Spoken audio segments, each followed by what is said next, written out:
Today I'll discuss the dystopian thriller series, 3%, from Brazil. Spoilers ahead. The movie's plot assumes that the planet has been split in half a long time in the future. The first part is referred to as the Offshore, where affluent residents reside. Money, happiness, entertainment, and everything else they could possibly want in life are all theirs. Whereas the second one is a slum with no hospitals, schools, medications, vaccinations, or jobs. Every individual from a slum is allowed one opportunity throughout their lifetime to move offshore. They must go through a selection process known as the process when they turn 20. Only 3% of applicants are chosen in the aforementioned procedure. The chosen ones are given the opportunity to live their lives without any difficulties, while the others are returned to the slums to resume their miserable lifestyles. One morning, it is announced that the 104th process is about to start. Please come to the headquarters if you have registered for the process. This year, a girl by the name of Michele is one of the participants. She will arrive at the headquarters in 40 minutes, according to a ring behind her ears. She put the device in when she signed up for the procedure. Everyone who has participated has a device embedded in them that acts as their official identity. Together with several other 20-year-olds, Michele and her blockmate Bruna make their way to the headquarters in an apprehensive manner. Before entering, they are required to change into the uniform. After that, Ezekiel, the principal overseer of the procedure, makes a speech to them about the significance of the initiative. It turns out that the founder couple were the ones who created the program. He doesn't go into great detail about the founders but does discuss the rebellious group that is against the concept. Ezekiel greets Aline, a new employee, after the lecture. She reveals that she has come from offshore to evaluate his performance. Ezekiel is irritated by the intrusion, but he cannot defy orders from higher-ups. Meanwhile, the participants are sent to the interview rooms to be evaluated by the officers from offshore. This is their first assignment, and any who are considered unfit will be sent home before the competition even begins. Michele's interviewer asks her several personal questions about her life. Her partner, she admits, came as a participant last year and has yet to come home. She believes he succeeded, but the interviewer implies differently.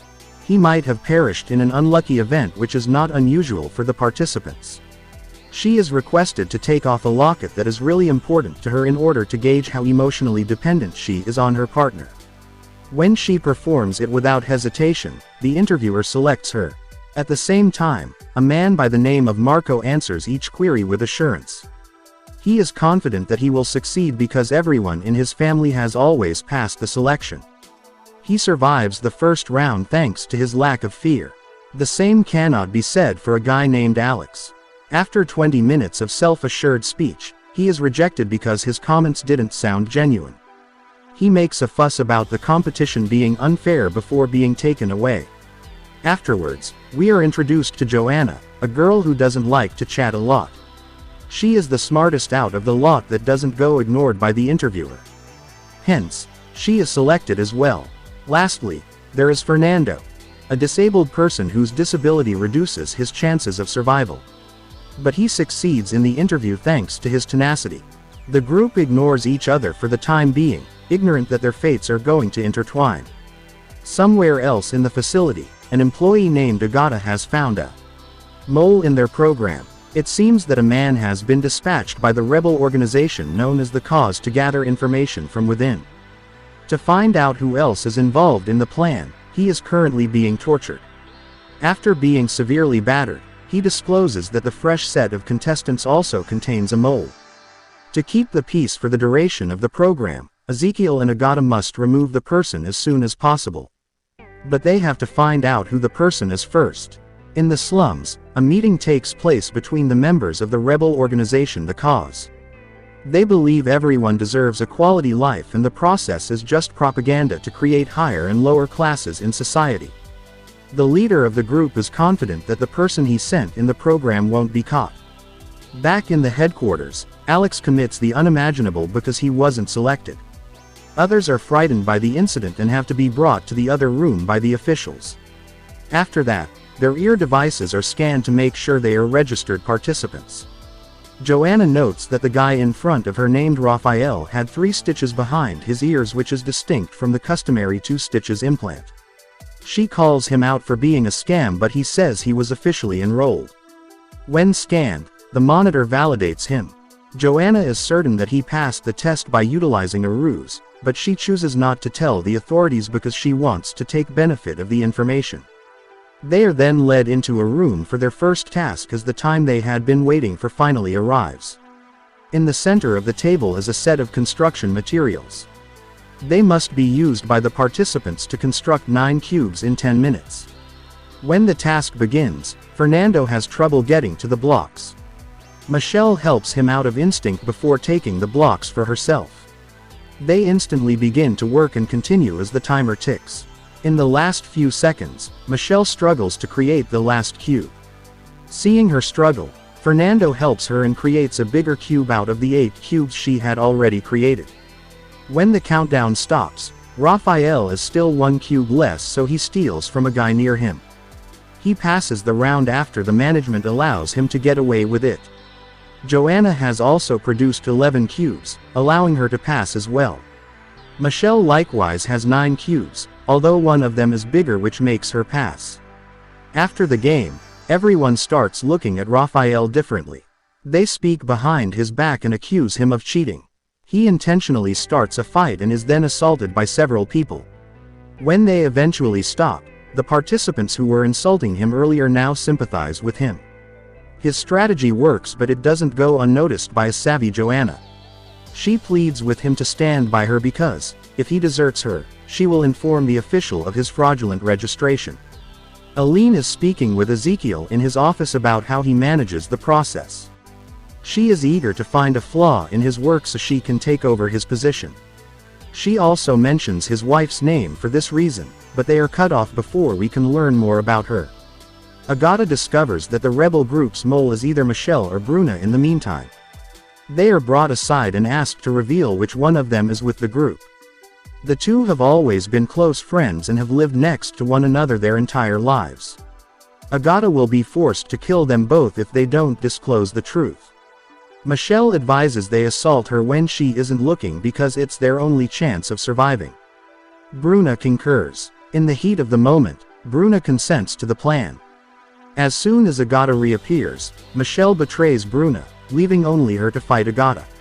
She is shot, dead in the ensuing chaos, and Michele is set free. The mole who is working for the rebel group, Michele, is then exposed to be.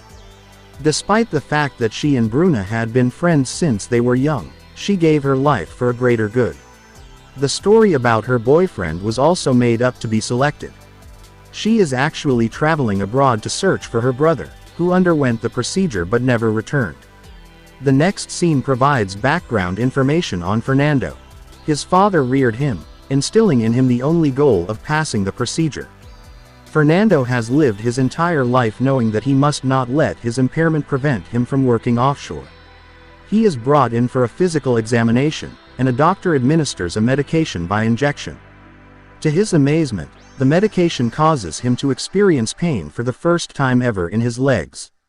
According to the doctor, if he makes it through the procedure, he will have access to proper care and eventually be able to walk.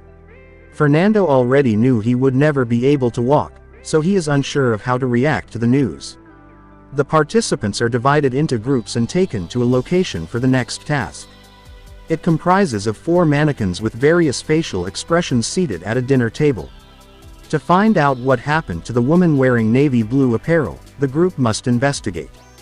They start analyzing the matter right away and offering their own solutions. Fernando muses for a while before concluding that the woman was poisoned. Given that both of them have dirt on their shoes, they must be visitors at the home of the other couple, and her spouse is the one seated next to her. But in an emergency, she's looking in the direction of the other man. This could imply that his wife, who prepared the lunch, poisoned it because she was having an affair with him. This also explains why the wife's face is expressionless. The group accepts the ideas, but Raphael disagrees. He puts out the hypothesis that the woman is reacting allergically to the silver cutlery.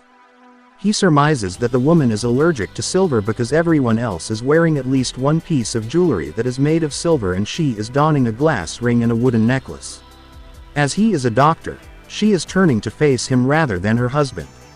They discover diagrams of the human body in the drawers that point in the same direction. This does not, however, explain why the host woman's face is expressionless.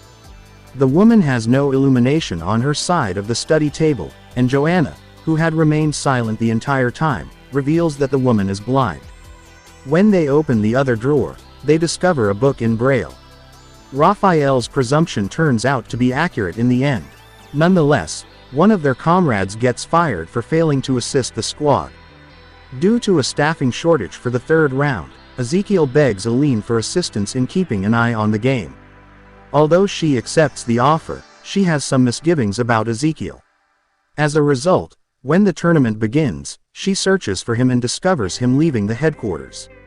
He enters the slums wearing a battered robe and pretending to be a beggar. The remaining groups are each led to a room at the same time.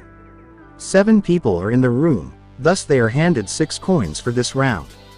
In 15 minutes, the group will have to pick who to eliminate. Finally, those who leave with a penny will be let through. Raphael claims ownership of a coin in his hand. In any case, he is committed to taking the match. But he is forced to comply when Marco insistently requests that he return the coin. The group decides to vote after deliberating. Raphael receives the majority of the initial vote due to his blatantly negative disposition. Michele eventually chooses Joanna, though Raphael is urged by Joanna to speak out for her as she turns to face him. He follows orders and votes for Fernando out of fear that she will find out his secret. Raphael wants to discredit him since he stands the least chance of winning. Fernando counters, saying the doctor assured him he could receive proper care elsewhere. This indicates that she did not view his impairment as a disadvantage. The group finally decides to draw names and let fate pick the winner. Aline is keeping an eye on Ezekiel outside. In disguise, he travels far into the impoverished city but doesn't appear to stop anyplace. He suddenly becomes aware that someone is observing him when he sees the camera blinking green. He runs away and drops a bunch of fruit on his way. Because his face is not clear in the videos, Aline has to think of another way to expose his truth. In the meantime, the group resorts to drawing out a ribbon and eliminating whoever gets the shortest piece. At last, Joanna gets it and is eliminated. As the winners walk outside, the last guy realizes he has no coin. It turns out that Joanna had stolen it while the others argued. So, even though she lost, she tricked the last guy into being eliminated.